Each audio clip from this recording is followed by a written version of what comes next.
Our team is now formed, we've talked about the composition, and it's time to get to work. We've covered the key concepts of assist. Now let's bring it to life through our case study at Better World Books. I'd like to share with you some of the situations that came up and how this team mitigated those circumstances in hopes that it might generalize to some situations you might see in your teams. The first situation was awareness.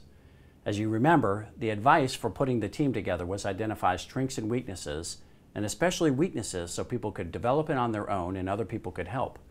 The problem with this team is that they were pretty good at the strengths, but they didn't want to talk too much about their weaknesses, which is not that uncommon.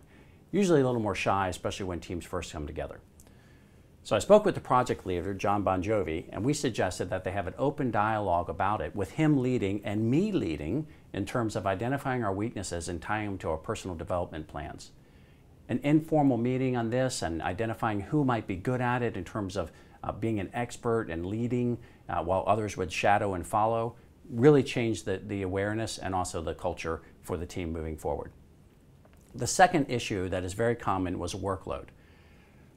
Even though we were pretty clear about the workload in terms of process roles and then content roles or deliverables and testing of hypotheses, it turned out that Diana felt a bit stressed because she felt that she was doing too much of the work. And the more we looked at it, John, and we weren't aware of it at first, but when she surfaced it to John and John brought it to me, we did realize the workload, especially in terms of the hypothesis work, was a bit uneven. So what we did was we empowered Diana to bring this up at the next meeting and asked if others could join her team if anybody was finding that the work they were doing was taking less effort.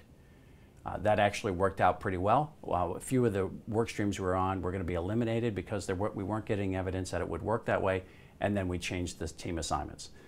The last one is progress.